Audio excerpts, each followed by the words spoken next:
have just read earlier, some biblical strength of a father. Alam natin sa mundo kung ano ang sapat na lakas. Kailangan makipuno ka, makisig ka, matiplo ang katawan mo. Pero hindi yun ang ating pinag-uusapan dito. When it comes to the Bible, ano ba ang pinag-uusap ng Bible? Na tinatawag natin biblical strength of a father. Let's find out. Dahil it is important to find out from the scriptures, especially from the text that we have read, ano ang ipinag-usap o tinuturan ng Biblia patungkol sa kalakasan ng isang tatay ayon sa Biblia. The biblical strength of a father is not measured by his physical power, but by his Christ-like character, loving leadership, and faithful investment in the next generation. Binasa natin sa verse 4 ng chapter 6 ng Ephesians. Once again, pinapagkit. Fathers, do not provoke your children. Sinabi ng Bible, but bring them, the opposite. Bring them up in the discipline and instruction of the Lord. Unang-una. Okay? How are we going to see a biblical strength? The strength of self-control. Yan ang madalas na kahinaan ng isang tatay na wala siyang self-control.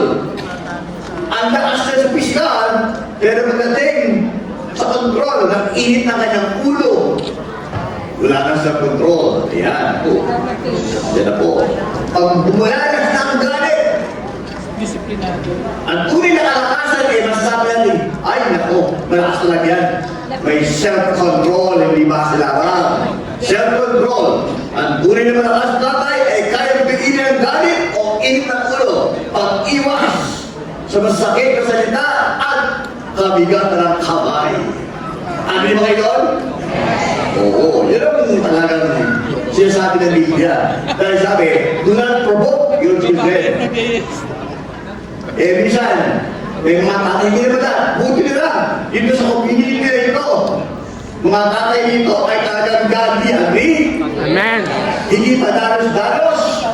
Hindi mabigat, hindi masakit salita. Hindi mabigat ang kamay.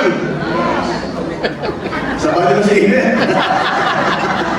Diba? Hindi mo, wala mo siya. Pag nakikita na, wala! Nasa pakagal. O di ka, walang nakikita kundi puro kamalian. Diba? Buti na lang. Dito sa community na ito, walang gano'n. Para sa inyo lumabas. Para bumahig na lang. Amen ba sinabi nyo? Di ba nila eh? Tama ba? Amen. Oo, parang namungo eh. Okay. You know what? The Bible tells us in Proverbs 16, verse 32, whoever is slow to anger is better than the mighty, and he who rules his spirit than he who takes a city. So, di dinadaan ng ulo ang pagpapakita ng kalakasan. Ano? Yan. Yan ang tunay na strength. Dahil sa mundo na ating kinabibilangan, madalas yan ang nakikita. Yung pagiging angas ng tatay sa pagiging mainit na ulo. Or pagiging madalos-dalos, no? Sa kanyang pananalita. Pero hindi po yan sinasabi ng Biblia. Whoever is slow to anger is better than the mighty. Yun, tagumpay talaga mas malakas. Na kaya niyang pihilin yung spirito na meron sa kanya na talagang saan yung magagalit siya, paano niya yung conqueror ng isang siyudad. Kaya sa kanyang tinataglay na kalakasan ng self-control. Sinabi lang sa, may sasamahin doon, nag-agree, parang may nakaka-relate doon na. Parang may pinagdaan mo ba kayo?